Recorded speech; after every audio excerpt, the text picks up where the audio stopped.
Lapsang nga lalaki na sapuan nga nakasulod sa plastic kag wala na sang kabuhi sa unasan sa barangay Punta Taytay, Bacolod City. Yaring balita nga aton gintutukan.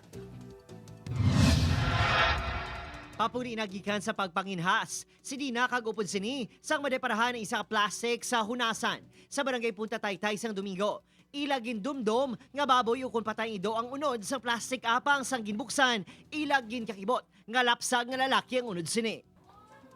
Amo ko na din sa kutsilyo ko nga dala amo to nga natalupang nan kong buli bla. Kagang iya nga ulo. Tapos gimbayaan ko sa kay siling ko nanuman tuman do naglain na matsyag ko. Kay daw nang kulbaan ako.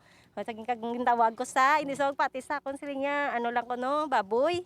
Ido siling ko hindi ka kayo bata gidya bata. Dala sa kakulba, nangayo sila sang tabang sa manug pangisa nga si Fred.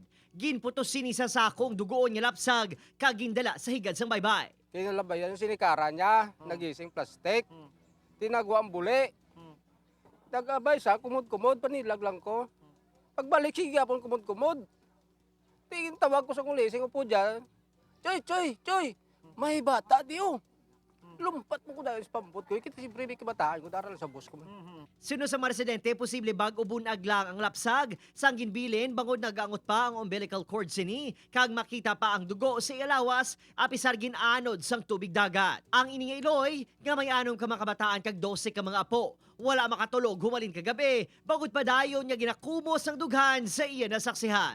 Kanan laing ito sir yas tungod sa mga katao kagahapon sa kadamo ito sir sang gatinanaaw sa sitwasyon halos sang gatanaaw gahibi sir tungod sa naluog sa bata kay kanamig isang bata kachabi-chabi isang bata.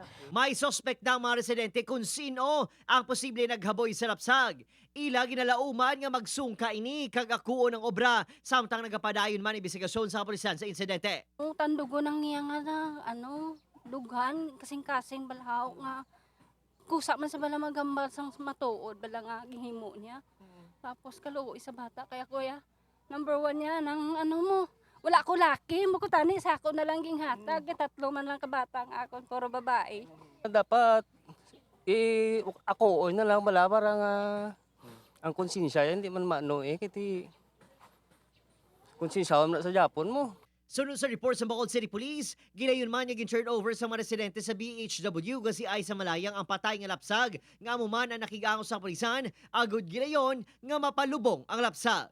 Obot Kirinal Casillo, Adrian Priatos, 1 Western Visayas.